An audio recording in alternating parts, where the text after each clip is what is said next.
nós te glorificamos, ó Deus, nesta manhã. Te agradecemos, Pai querido, pela tua presença gloriosa sobre as nossas vidas. A oportunidade que nós temos, ó Pai, de podermos, ó Pai, louvar e bendizer aqui o teu nome, de podermos agradecer a ti, ó Pai, pelo tão bem que o Senhor tem feito para cada um de nós, Pai. Pelo refrigério, Senhor amado, pelo abraço, pelo carinho, pelo socorro bem presente em momentos de dificuldades, Pai. Senhor amado, pelo teu amor sobre as nossas vidas derramado. Nós queremos, Senhor amado, bendizer o teu nome e te agradecer, Pai. Recebe diante da tua presença o nosso louvor, a nossa adoração, mesmo que simples, ó Pai amado, mesmo que só em duas pessoas. Isso seja para a honra, glória e louvor do teu nome. Que a tua palavra, Senhor amado, que o teu Santo Espírito ministre, Senhor amado, as nossas vidas nesta manhã. Que o teu Santo Espírito ministre, Senhor amado, os nossos corações. Que o Senhor venha nos capacitar, Pai, nos capacitar a cada dia e para levarmos a tua palavra aonde o Senhor quer que a gente leve a tua palavra, Pai. Para falarmos, ó Deus, aquilo que o Senhor quer que a gente fale. Como foi ministrado na quinta-feira, Pai, para nós cumprirmos com o chamado, falarmos aquilo que Deus quer, tocar naquilo que Deus quer tocar, fazer aquilo que Deus quer que a gente faça, só para a gente ver o seu nome ser glorificado, ó Deus. Em o nome de Jesus Cristo, nós te louvamos e te agradecemos, Pai. Amém, Jesus. Amém. Eu cumprimento os irmãos com a graça e a paz do Senhor Jesus, aos irmãos de perto, aos irmãos de longe, aos que estão presentes e aos que estão ausentes. Que Deus venha trabalhando em cada um dos nossos corações. Aquele que está presente, que vai ouvir a tua palavra, e aquele que está ausente, Pai. Quando ele ouvir, Senhor amado, esta mensagem, que ela venha de encontro com a sua necessidade, Pai. E venha orientando, venha trabalhando, venha conduzindo, para que estas vidas, Senhor amado, cresçam na graça e no conhecimento da tua palavra. Em nome de Jesus, Pai. Em nome de Jesus. Vamos abrir a nossa Bíblia em João capítulo 16.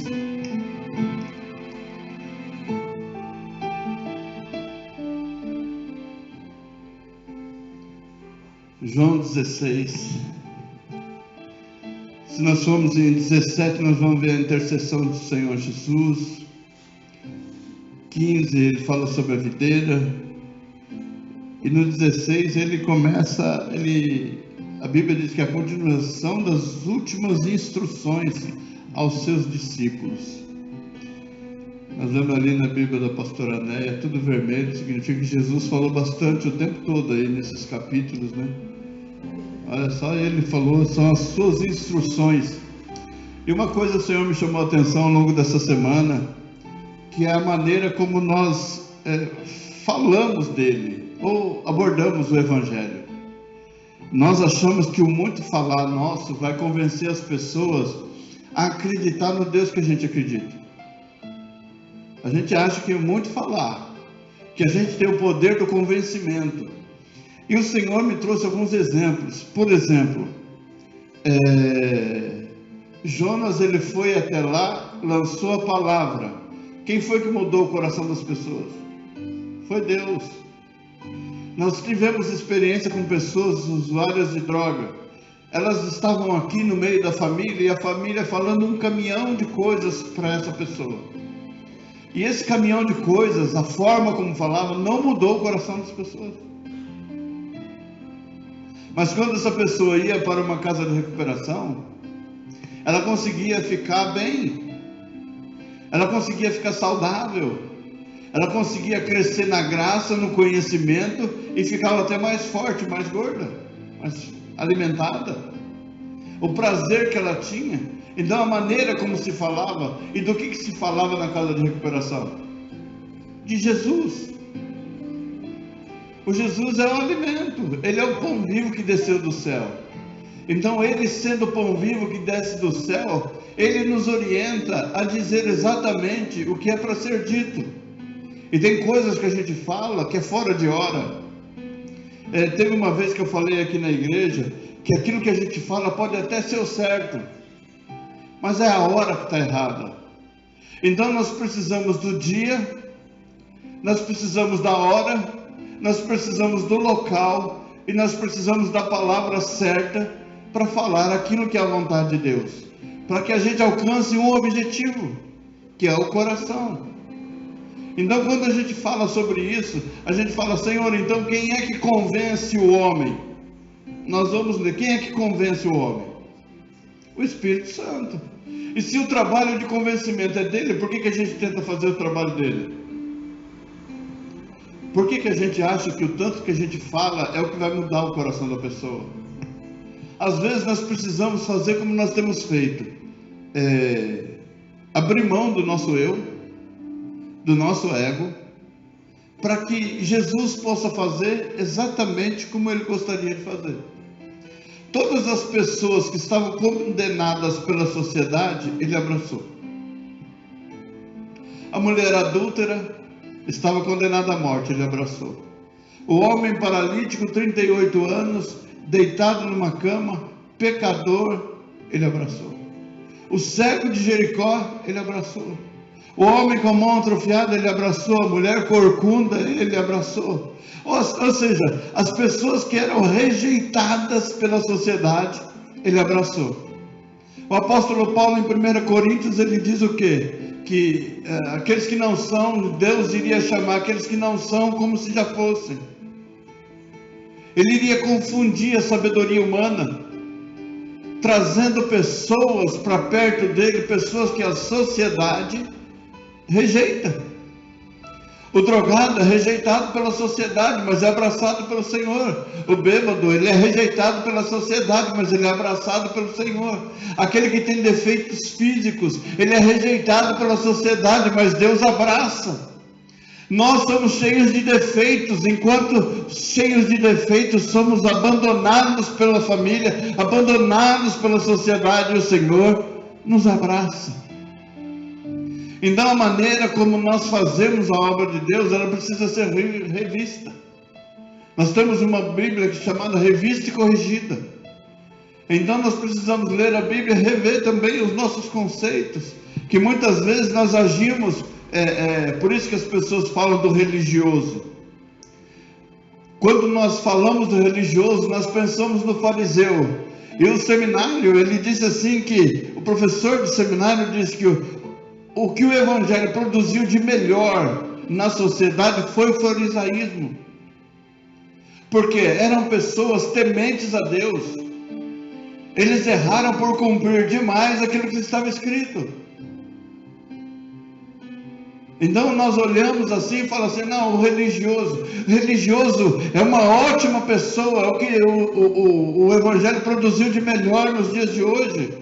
Porque o crente, o evangélico, ele está dando abertura para que o pecado faça parte da vida da sociedade de uma maneira normal.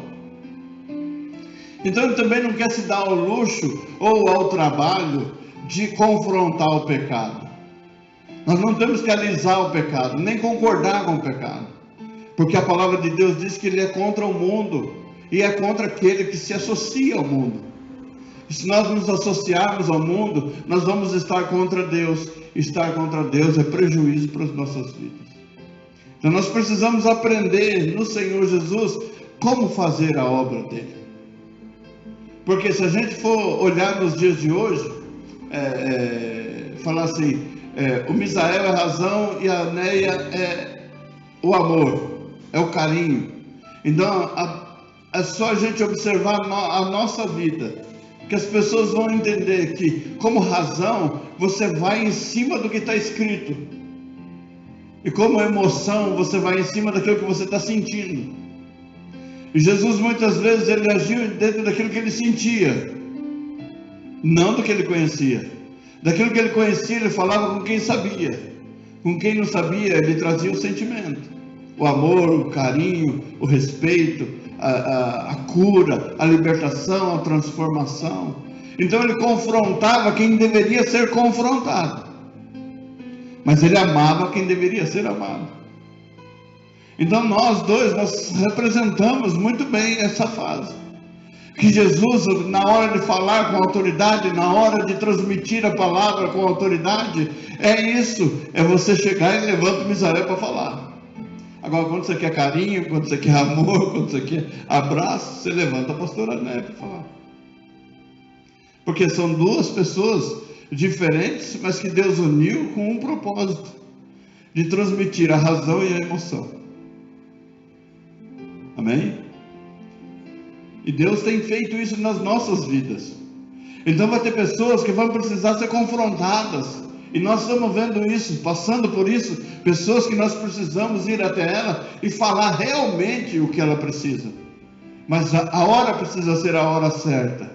O dia certo. O local certo. Para que aquela pessoa não se sinta envergonhada nem constrangida. Mas ela receba esta palavra no seu coração. Porque a obrigação é nossa de transmitir a palavra, mas é o Espírito Santo de Deus que convence. E a nossa palavra precisa ser direita e direta. O profeta Isaías, quando ele vai até Ezequias, ele lança para ele uma palavra, mas a gente observa o seguinte, que quando Isaías ele entra no palácio, ele ouve a voz de Deus e o Senhor diz para ele, vai até ele. Quem foi que mandou ele ir? Foi Deus. Então era o dia certo, a hora certa, o local certo e a palavra certa. E quando ele transmite a palavra, aquela palavra traz um resultado. Então toda a palavra nossa, ela precisa trazer um resultado. E o resultado precisa ser o resultado que Deus quer que seja. Então o que aquela palavra trouxe no coração de Ezequias foi um turbilhão. Porque se ele estava enfermo, o que ele não esperava ouvir é que ponha a sua casa em ordem, porque você vai morrer.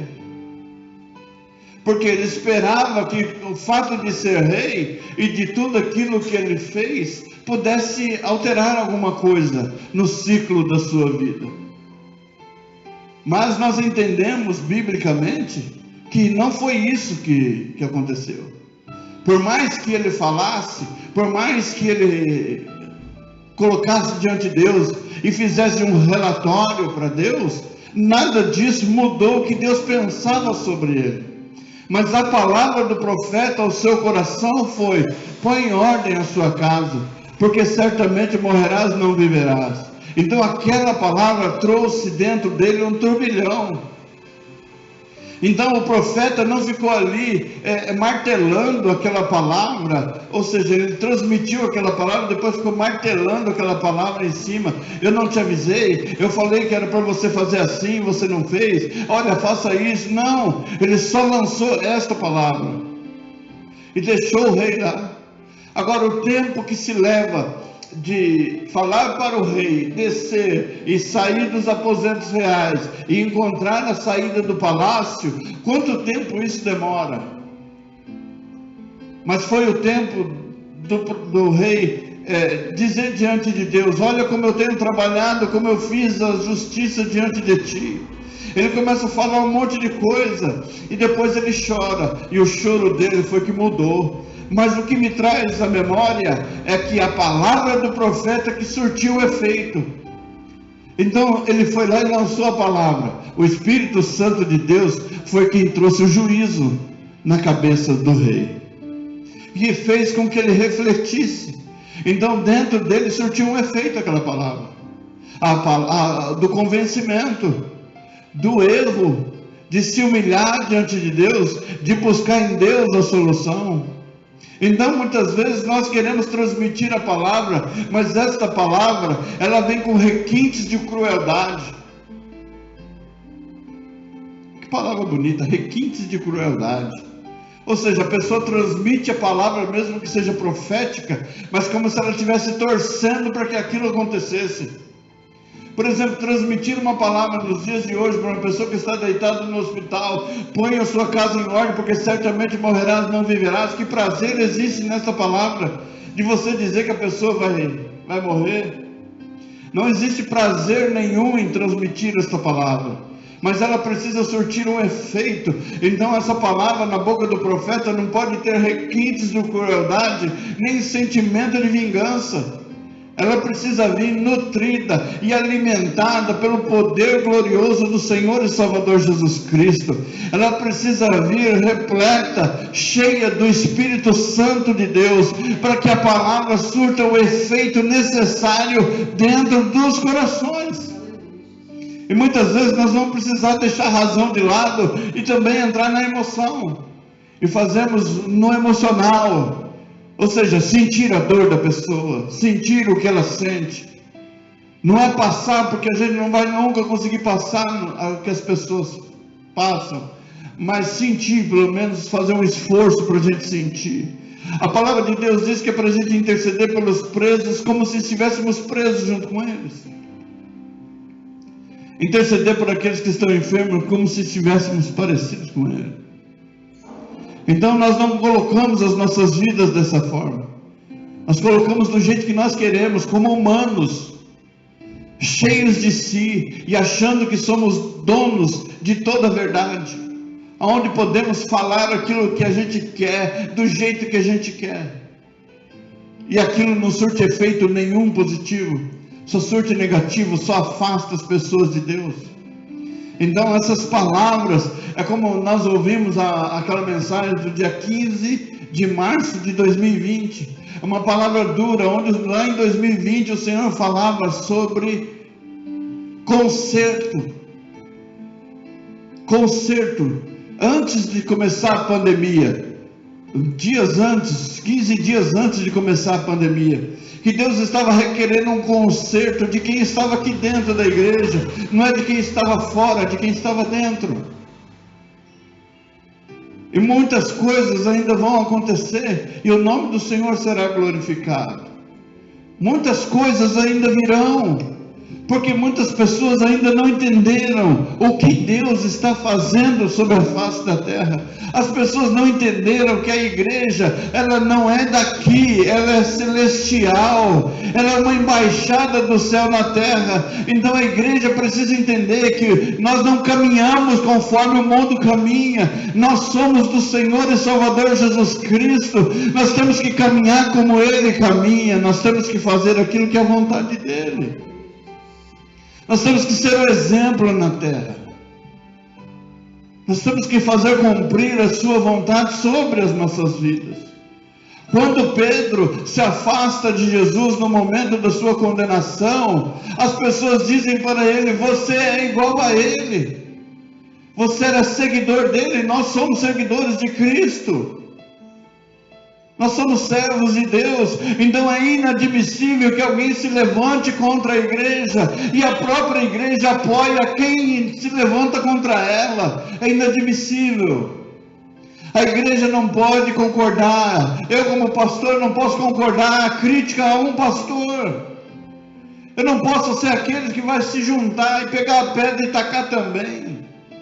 Eu preciso me colocar junto dele, porque eu também sou crente. Então não adianta falar mal de crente se eu também sou crente. Então a igreja está tomando um rumo completamente equivocado. Mas isso Jesus Cristo deixou avisado: o príncipe deste mundo tem cegado o entendimento. E a própria igreja não está conseguindo enxergar o propósito da igreja, que não é muitas vezes o dar comida. Por exemplo, você vem e dá comida, aquela pessoa se alimenta, mas ela não muda. Ela continua do mesmo jeito, ela vai se acostumando com aquela comida que você dá. Mas o Senhor Jesus Cristo, Ele chegou no cego que pedia esmola, dependia da esmola. O Senhor foi lá e deu visão para ele. Agora você se levanta e muda de história, muda a sua vida. E as pessoas querem que a gente fique carregando elas. Jesus não fez isso. Ele levou sobre ele o pecado das pessoas. O nosso pecado Ele carregou sobre si. O castigo que estava destinado para nós, Ele levou sobre Ele. E cada caminhada, como diz o profeta, pelas suas pisaduras, nós fomos sarados. Ao longo da caminhada, Mas a Bíblia também diz que aquele que aceita Cristo como seu único e suficiente Salvador, passa a viver a vida de Cristo aqui na terra. Não o seu sofrimento, mas a sua bonança, mas a sua prosperidade, a sua saúde, a glória dele sobre as nossas vidas. Mas nós precisamos entender. Às vezes a pessoa você vai até o hospital, você ora pela pessoa, você fala para ela, você quer aceitar Jesus? Ela diz, eu não quero Jesus, eu só quero a cura. E aí você olha para aquela pessoa, ela não quer o principal, ela não quer o melhor. Ela não quer viver, ela quer continuar da mesma maneira. Então nós precisamos ser convincentes e transmitir a palavra. Deixa eu ler aqui, senão eu não leio. João 16, a partir do verso 6. Ou vamos ler a partir do verso 1, né? Vamos lá. Tenho-vos dito essas coisas para que vos não escandalizeis. Expulsar-vos-ão das sinagogas. Vem mesmo a hora em que qualquer que vos matar cuidará fazer um serviço a Deus. E isso vos farão, porque não conheceram ao Pai nem a mim. Olha que coisa que o Senhor Jesus Cristo está dizendo. Expulsar-vos-ão da sinagoga. Você vai ser expulso da igreja. Vem mesmo a hora em que qualquer que vos matar cuidará fazer um serviço a Deus. Ou seja, alguém que está falando em nome de Deus e fazendo todo esse serviço. E isso vos farão porque não conheceram ao Pai nem a mim. Mas tenho-vos dito isso, a fim de que, quando chegar aquela hora, vos lembreis de que já vos tinha dito. E eu não vos disse isso desde o princípio, porque estava convosco. Porque enquanto eu estou com você, eu te protejo, eu te guardo. E o Senhor quer dizer que depois que Ele foi ao Pai, também Ele continua nos guardando, nos protegendo. Louvado seja Deus. E agora vou para aquele que me enviou. E nenhum de vós me pergunta para onde vais. Ou seja, a anestesia das pessoas ao lado de Jesus era tamanho. Sobre pensar que Jesus Cristo permaneceria ali, mas Ele ao longo do tempo, ao longo dos 3 anos de ministério, Ele foi avisando tudo o que aconteceria. Tudo, e aqui a Bíblia fala sobre a continuação das últimas instruções aos seus discípulos. Hoje nós sabemos que eram as últimas, porque nós estamos lendo a palavra de Deus. Mas eles conviveram com Jesus.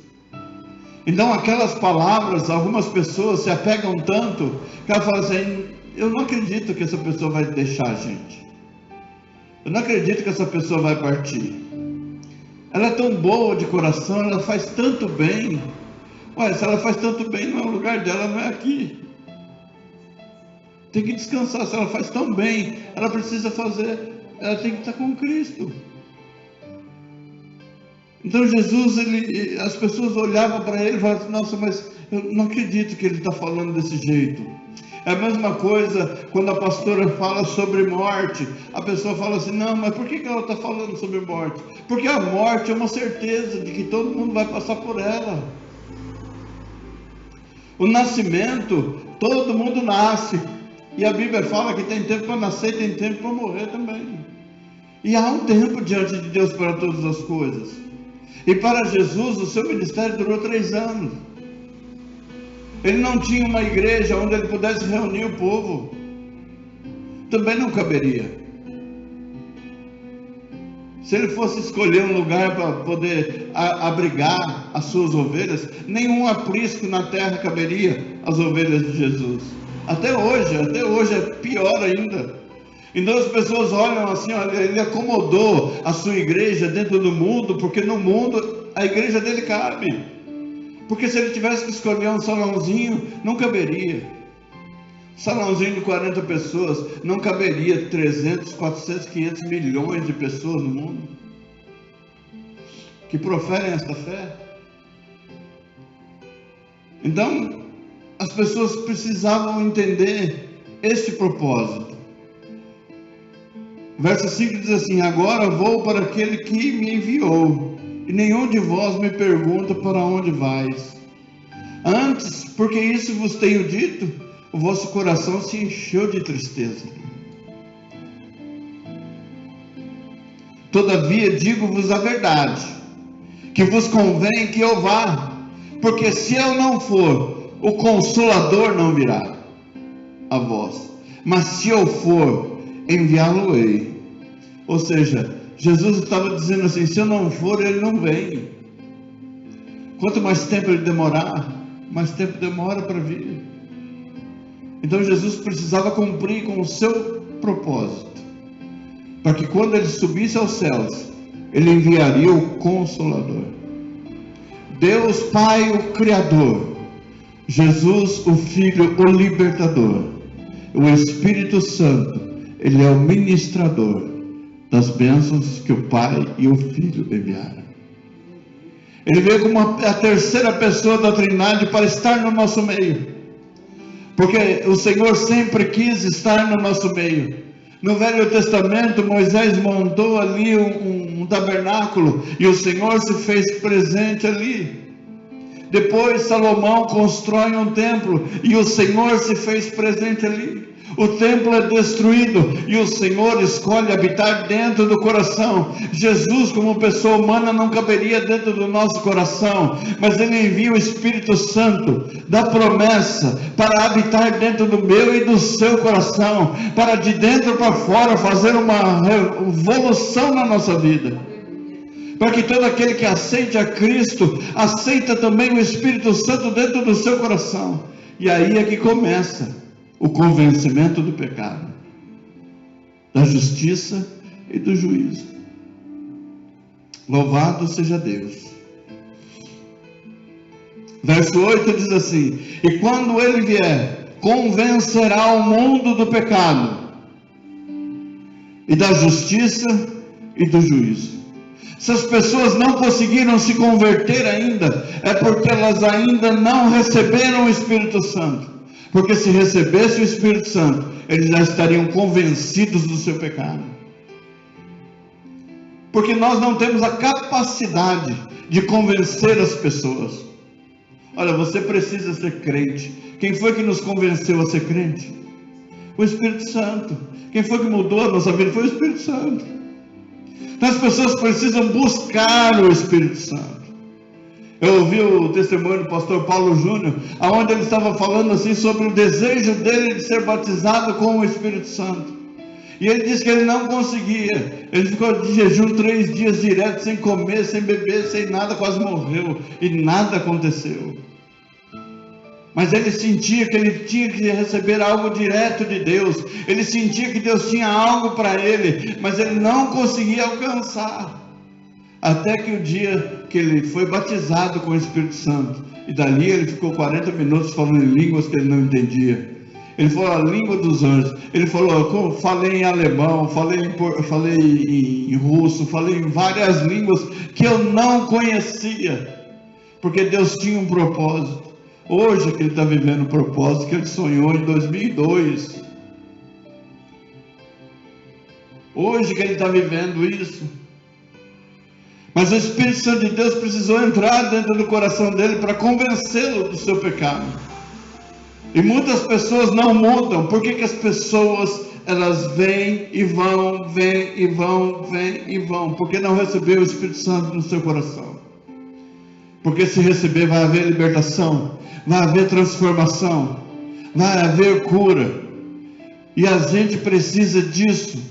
Receber o Espírito Santo de Deus dentro do nosso coração, para que Ele nos convença do pecado, da justiça e do juízo.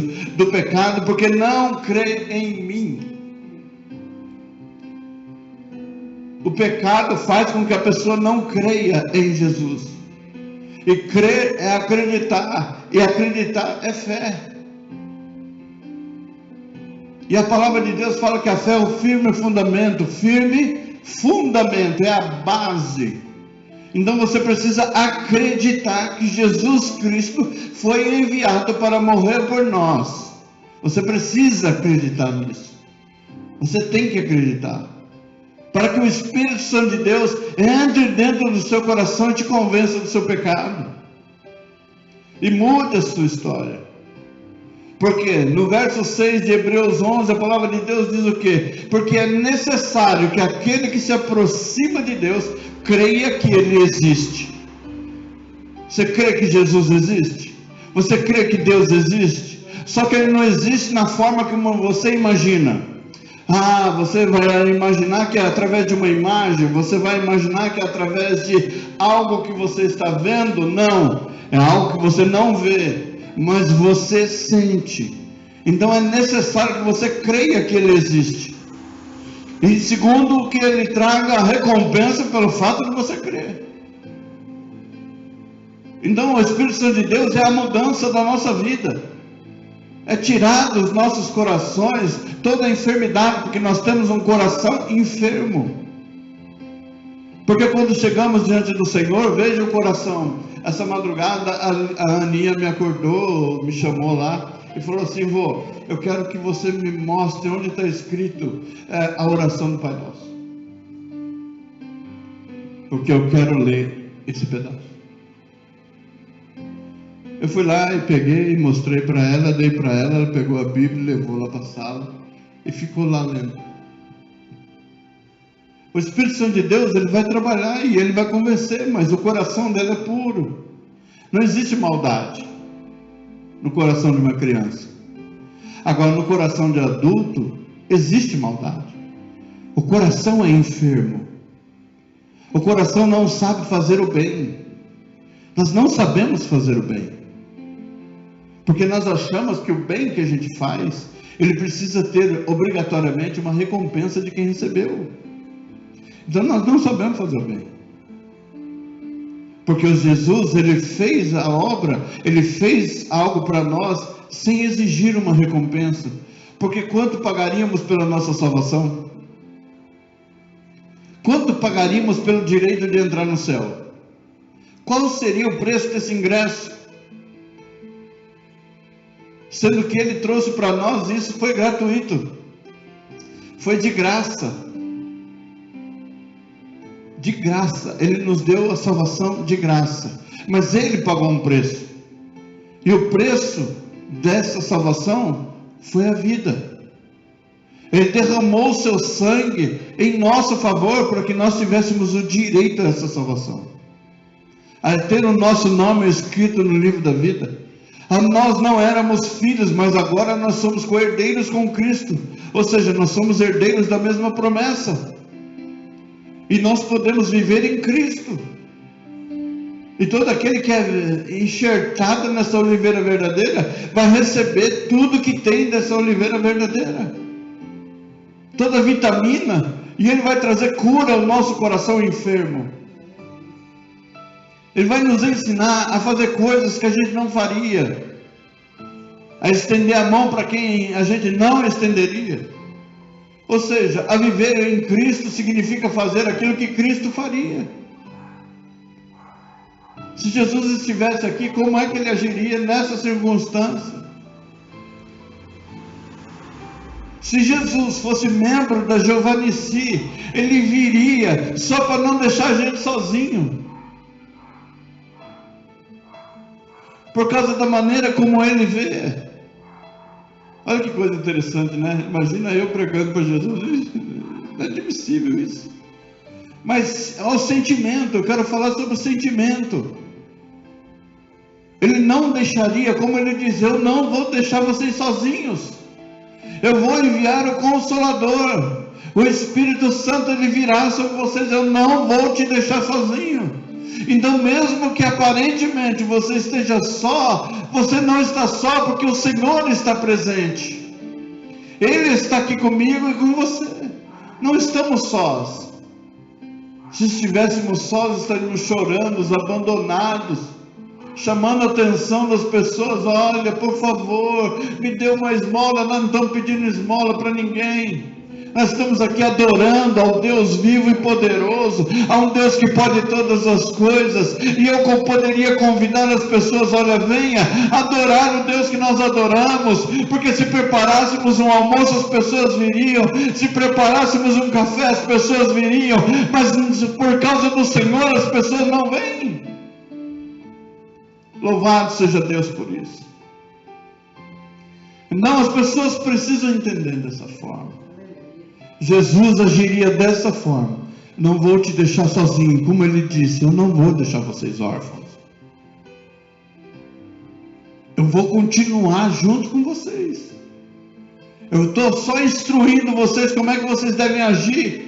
Lá em Marcos capítulo 16, ele diz: ide por todo mundo, pregar o evangelho a toda criatura, quem crer e for batizado será salvo, quem não crer já está condenado. Mas a palavra de Deus continua dizendo: e cooperando com eles o Senhor com milagres, prodígios e maravilhas. Ou seja, o Senhor disse: eu estarei convosco todos os dias, até a consumação dos séculos. Ele diz: eu vou estar com você o tempo todo, até aquele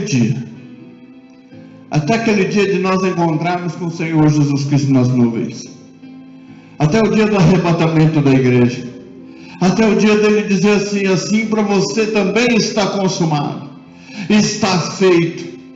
O propósito pelo qual a igreja foi estabelecida sobre a face da terra está cumprido. Chegou a hora de subir aos céus, encontrar com o seu mestre nas nuvens e ali glorificá-lo pela eternidade.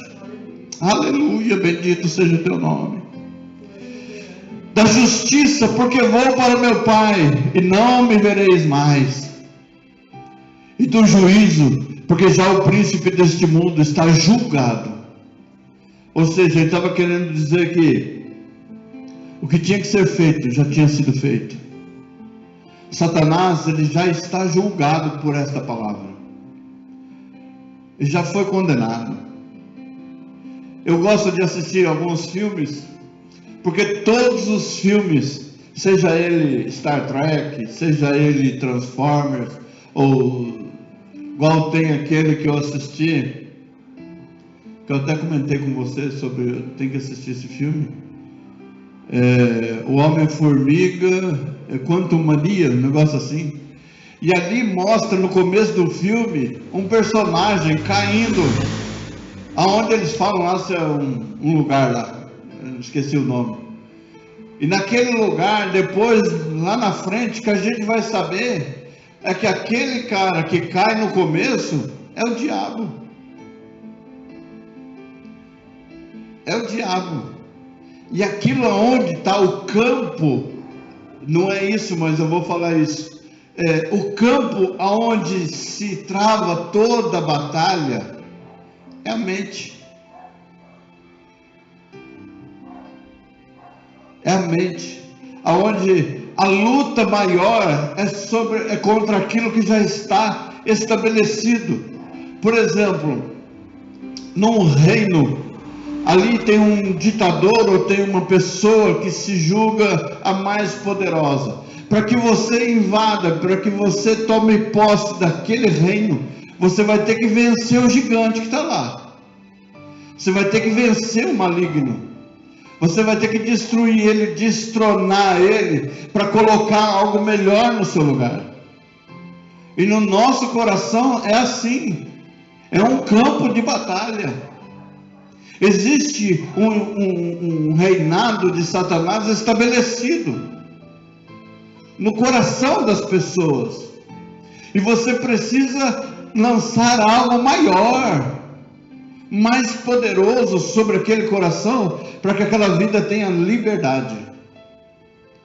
Só que você vai ter que vencer o que está dentro dela, que se tornou um obstáculo, que se tornou uma barreira. E nós vamos precisar lançar a palavra.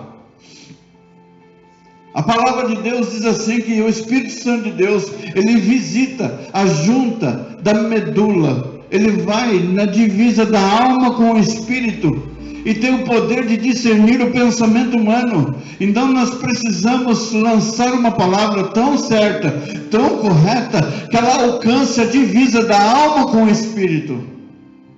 como uma espada de 2 gumes, que ela é tão afiada, que ela vai na divisa da alma com o espírito. Porque nós precisamos vencer o que está lá dentro.